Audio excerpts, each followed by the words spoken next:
guest is President Truman.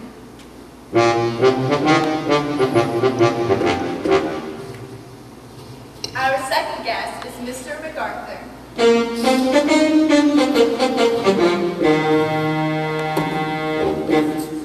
Today we will be discussing the topics of containment, communism in China, the Korean War, and foreign policy with the Soviet Union.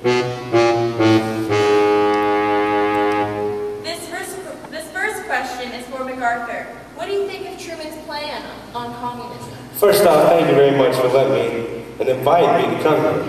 Second off, he needs to quit being a baby. All of his plans deal with, oh look, I'm going to put a little iron curtain, aka a blanket on the communists, and they're just going to sit there and be warm and cozy and grow and expand until eventually that blanket, that iron curtain, will not be big enough to hold them back. If we nuke them now and kill the baby, they're dead, okay? We don't need to worry about anything else.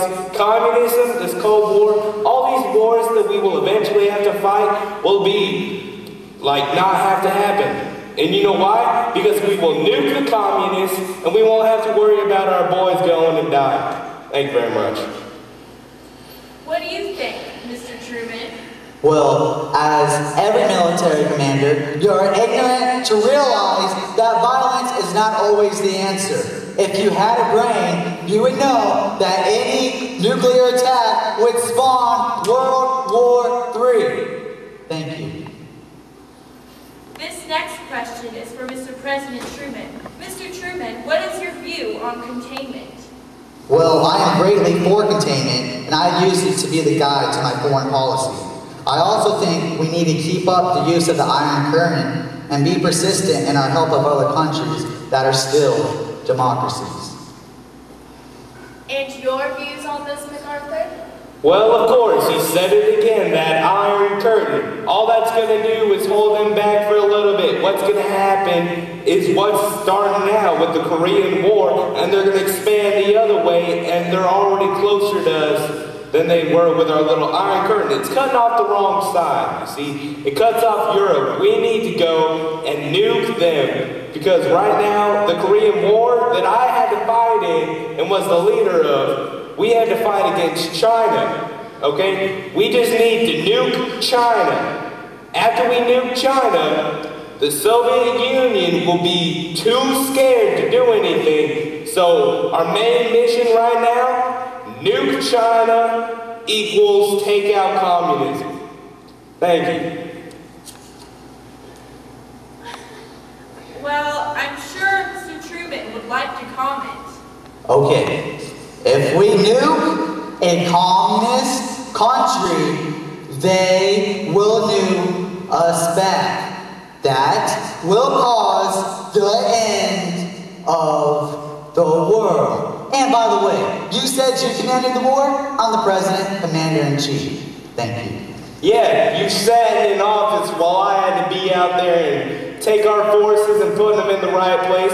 I'm the only reason that this Korean War, we won it because of me. And second off, how are they going to retaliate if they're dead? If we take them, blow them up? Fine, if you don't think that just by taking out China it'll solve anything, fine, let's nuke China and the Soviet Union. You blow up the two communist nations, what happens?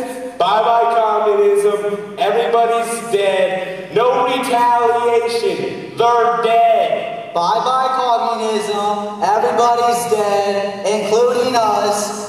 Apocalyptic end to the world, America has what they wanted, we're all dead, nothing to do but breathe in radiation.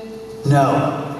We have to go at this away. We will not come to the end of the world. This will not bring about the end of the world. It will bring about the end of communism, the Soviet Union, and China. And then there's Vietnam, there's Cuba, there's some we don't know about. We don't even need to use nukes on Then how will we end communism? We kill one communist nation. Then we go and we take out the Soviet Union too. The biggest communist nation, along with China.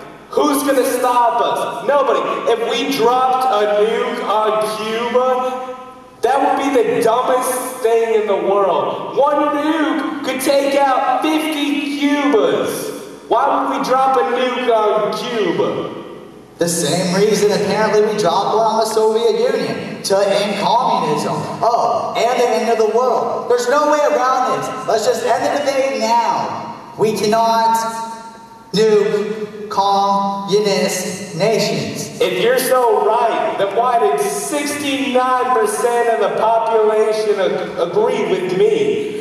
And you fired me because I'm right. Clearly, having 69% of the population shows that I'm the right person. Well, apparently you should have ran for president. And I bet all 31% of the people that voted for me, they know that if you ever become president, we're screwed, okay? They're smart people. They're like all the senators and all the past presidents. You got the majority of the population that doesn't know the facts. Now that they're knowing the facts, I bet they're all behind me. No one would ever follow you. And this will not bring about the end of the world. As I've previously stated, it will bring about the end of Russia and China. Two nations gone. The two communist powers. All the other little communist nations, they won't have anybody backing them. Right now in Korea, the war that I just won was basically a war against China. It was all their troops, all their money, all their supplies. What did I do? I went in, I killed all the Koreans and all the Chinese that were fighting us, and all that I asked of him to do was get the nukes in China. We need to nuke them, and we will be done. Your response? Okay, so you yourself said that one nuclear bomb can destroy 50 Cubas. Yes. Am I correct? Yes. Okay, so if, like, we found missiles in Cuba, correct?